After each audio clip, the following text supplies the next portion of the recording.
Chris Tannock, a Tory MEP, has drawn widespread fury from British politicians for his outbursts against the UK government over its handling of the Brexit negotiations. A staunch Europhile, Mr Tannock told France 24 he was ashamed to be British following the Brexit referendum result, but insisted he will keep fighting in the European Parliament to stop the vote becoming a reality. Until the very last day, Phillip Davies, a British Tory MP, has called on his party colleague to resign in light of his passionate anti-Brexit views. However, Mr Tannock instead lashed out at the aggressive, warmongering approach in Britain towards the EU, admitting that the referendum outcome had been a very distressing experience. Getty, France 24. Tannock, a Tory MEP, has drawn widespread fury from British politicians for his outbursts. She said, "I regard the whole thing as a selfish and destructive act against the EU, which remains the greatest peace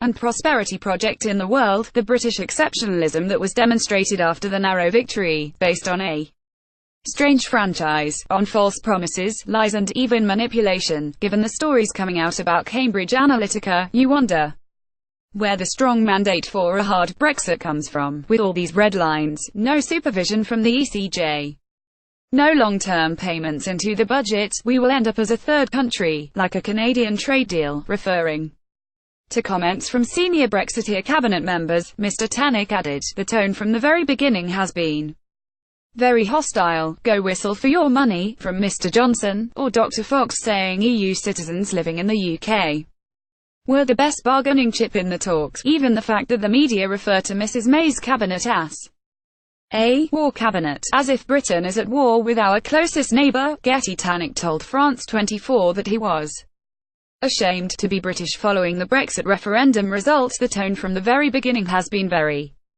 hostile. Chris Tannock, he claims that the post-campaign treatment of EU citizens was the final straw in his view of Brexit.